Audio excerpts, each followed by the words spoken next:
Hi guys, how you doing? It's me. I'm back again. This side it's almost 4 a.m. now. Anyways, we just passed the witching hour, as they say. So today's video is gonna be about star signs, your zodiac, and some other things like numerology, vision boards, and so forth. So basically, divination. So what we talking about today, or the question that has been posed today, is: are zodiacs and star signs a good thing? Zodiacs and star signs, I'm talking about things like astrology and yeah, like Chinese zodiac. Sometimes people say that you were born in the year of the tiger, and the year of the sheep, the year of the rat, and so forth, and then certain things are attributed to those years and so forth. But today, let me focus more on the star signs. So I'm talking about like your Aquarius, Pisces, Virgo, Leo, Capricorn, sorry.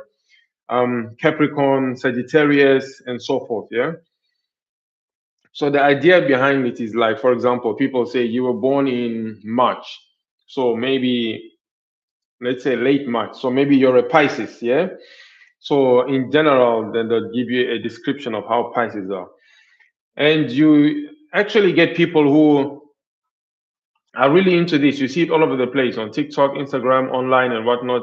There are people who have studied these things. I'm talking about well-learned people, you know, and they go into depth. And these star signs are also connected to like the stars, the planets. So, for example, if you're born in January, let's say late January, you would be an Aquarius, and your ruling planet would be Uranus or Saturn. So Saturn was the initial ruling planet, and then Uranus, and so forth. And you get things like people say Aquarius people are kind of more direct. They may be cold-hearted. You shouldn't mess with them. And then they say something like Taurus, maybe for example, resentful. Virgos are very secretive and so forth. They give you all of these kind of things. So this is basically what you call divination, okay? So divination coming from the word divine, divine basically being something that's larger than life, something that's usually celestial in the heavens and so forth.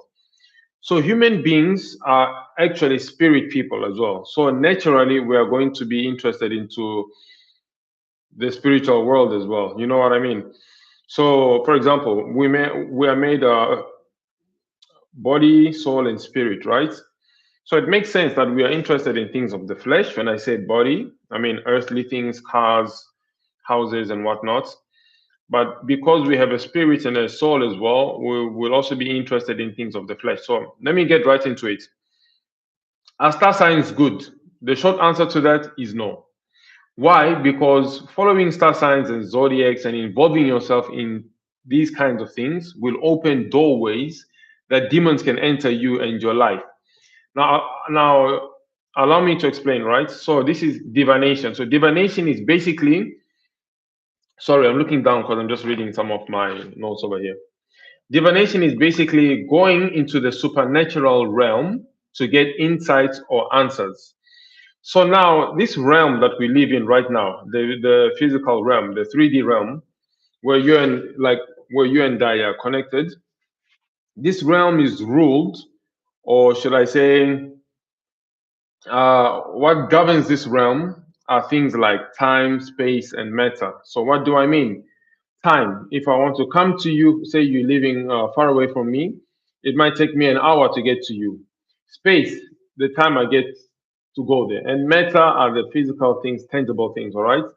But the spiritual realm is governed by other rules that are not, stopped by time, space, and matter. So, the reason I'm saying this is just to show you that everything in this world is based off rules. It runs off rules. Let me put it that way, okay? So, for example, the rain. It's not like God makes it rain every time and He's there personally, dropping water, buckets of water and so forth. Now, He has put a set of rules in this on this planet Let's put it that way. So, say for example, if the sun absorbs water from a lake, and then the condensation goes up into the sky, and then the vapor form of the water forms into clouds and so forth, and then the clouds rub against each other, and then we get rain. So God has put in those rules, and nature takes care of the rest. So the same with the spiritual world. So anytime that you go out of this physical realm to seek answers from the divine or from the spiritual world, and your source is not Almighty God, you are there illegally, and therefore you are opening a side door or a portal to allow whatever is on the other side to come through. So I'll give you an example. I said star signs, right? So say, for example, I was born in January, so I would be an Aquarius. So say I open myself up to this door or to this entity or to this club, so to speak, and call myself an Aquarius. Now there are a number of things that are said about Aquarius. I've read about like about this. I used to follow this as well. By the way, back in the day, basically they say Aquarius are kind of like cold-hearted people, kind of direct. They are humanitarians at heart. So basically they love people, they like to help people, but at the same time they're also introverts and so forth. And as you read this stuff, I mean, like some of the definitions are quite broad, and they will relate to some people here and there. Once you start reading these things and you start to slowly come into agreement with this, and you keep telling yourself, you know what, yes, I'm an Aquarius because this happened and that happened, you kind of start accepting this notion that you are like that, even if you are not fully like that. You know what I mean? So at the roots of these star signs, I believe, are actually demonic entities. So, for example, if it's Aquarius, under Aquarius, there will be a chief demon or a chief spirit that behaves in this certain way. And once you accept this, it's like you're giving it permission to come into your life. It's like you're saying, you are my spiritual father, and I'm getting knowledge from this. And also, where it goes wrong is you get people who are self-studied or self-professed zodiac experts and so forth, and they can sometimes tell you the future, just like with your horoscope in the newspapers and so forth. They'd be like, when it comes to love, when it comes to work, when it comes to this and that, you should behave in such a way, because this is going to happen. This year is the age of Aquarius, and this is what's going to happen. So you need to prepare for this and that. This is basically writing down your future, you know what I mean? And nobody knows the future except God. So what happens in these kinds of cases is there will be a familiar spirit. I'll get into that maybe a bit later, but these spirits or familiar spirits basically are the ones that are going to give information to the practitioner, to the astrologer. And this is false information. But once you accept it as your own, so for example, if you were to go to someone and they say, I think you'll die this year, blah, blah, blah, this is what's going to happen. And you go home depressed and sad and everything like that, it means by you worrying about it and thinking about it every day, you have therefore brought it into existence. Just like that book, The Secret, you know what I mean? When they said, say you want a Ferrari, you need to think about it every day, have a picture of a Ferrari on your wall, and you're speaking to the universe, and the universe is going to basically reciprocate the energy that you're putting out there. In this case, just substitute universe for a demon. Okay. So other forms of divination could be vision boards. Yeah, I'm sorry for some of you guys out there, but a vision board, think about it. So you got a board, you put some of your goals, which is good, your long-term goals, your short-term goals and whatnot. And every day you start your affirmations and you keep saying, I'll get this, I'll get this, I'll get this. And you meditate on it day and night, this and that. And you want your life to go in this direction in the next, I don't know, 5, 10, 40 years. This is a 40-year plan, this and that. This is exactly what's going to happen. It's basically you putting out this energy and kind of trying to manifest your own future. And like I said, once again, nobody knows the future. Yes, it's good. Like it's good to have hopes and dreams and so forth, but you shouldn't go so far as saying, you know what, this is what is going to happen in my future, because people who make vision boards seem to get insights from the universe and so forth that this is what's going to happen. Just like manifesting is another form of divination, numerology, tarot card reading, palm reading, necromancy. Necromancy is a big one, talking to the dead to get spiritual insights or to figure out what's going to happen in the future. In fact, in the Bible, there is a very famous case about this. I'm sure most of you know it. This is in the book of First Samuel. If you check in chapter 28, verse 8, so there is a king, his name is Saul. So Saul disobeyed God. I mean, him and God kind of, fell out, for lack of a better word, or term. So Saul decided to visit a witch, and this witch was a fortune teller. So he wanted to speak to the ghosts or to the spirits of Samuel. Samuel was a prophet. He wanted to find out what was going on. So he goes there. You can read it for yourself. First Samuel chapter 28, verse 8. So he goes there and he tries to basically summon the spirits of Samuel. And indeed, the spirits of Samuel comes out. And the witch who was there is kind of shook. She's surprised. You know what I mean? Because she was expecting a familiar spirit or a demon to come and pretend to be Samuel. But the real Samuel came out and he was also upset. And he gave Saul bad news and told him, you know what, you and your sons will die tomorrow and you'll lose the kingdom and blah, blah, blah. So necromancy is the art or the practice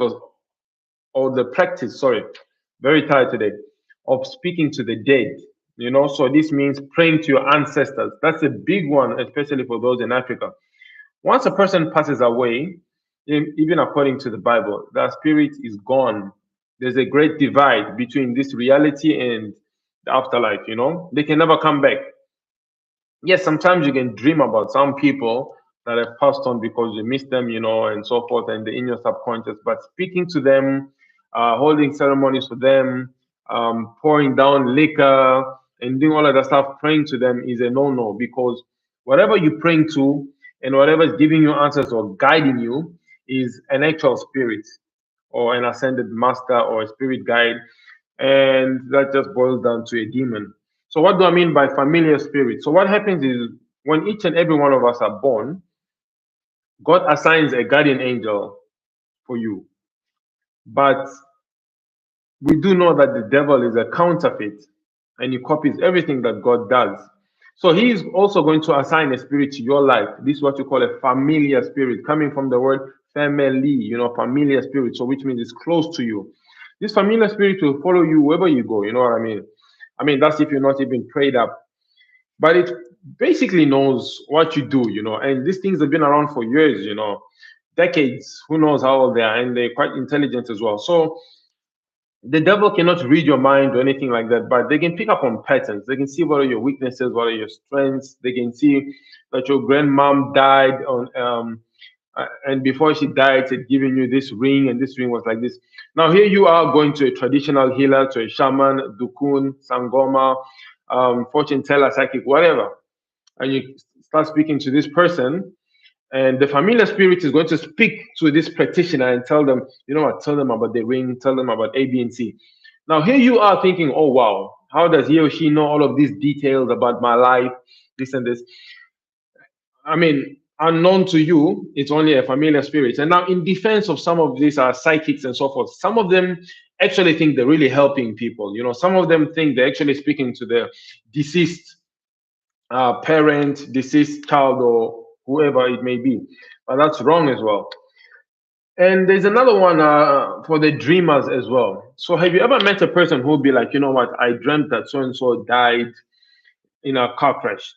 And then some months later, you'd see someone dying in that car crash. And these people are known as dreamers or prophets and so forth.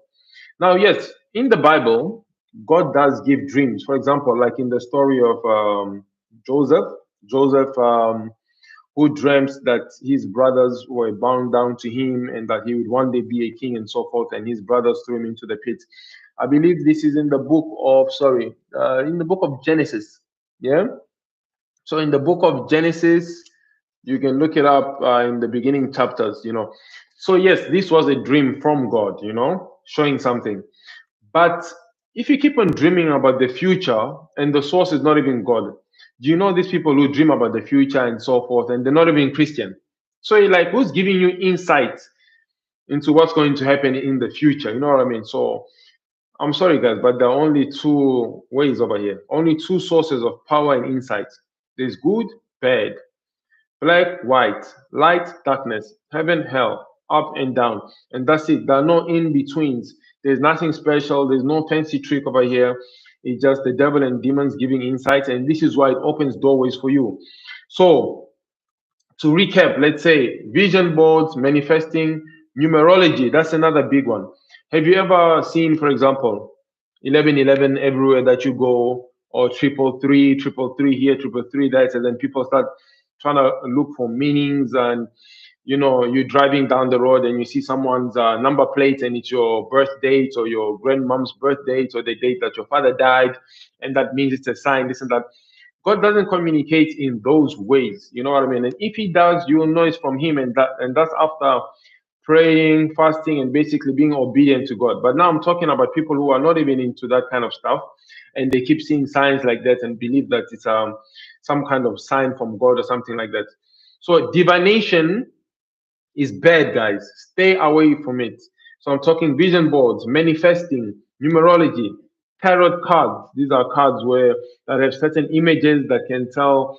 Uh, uh, um, they tell a story, and they can tell about certain circumstances in a person's life. Palm reading, automatic writing. This is another one where people are seemingly possessed or taken over by something, and they just keep writing something down, and then they like in a trance-like state, and then afterwards the tea was written down. It could be a song, it could be a poem, could be answers, could be details to someone's life and whatever. So yeah, that's it. Necromancy, throwing bones, playing dice comes from that. Throwing bones, shamans and sangomas usually do that as well, where they seemingly throw bones in a random fashion, but from the way these bones would drop, they would be able to tell what's happening in a person's life or give insight on the future and so forth. So that's also wrong. Anyone who throws bones is consulting evil spirits and demons. Okay. Yeah, so basically that's for numerology today.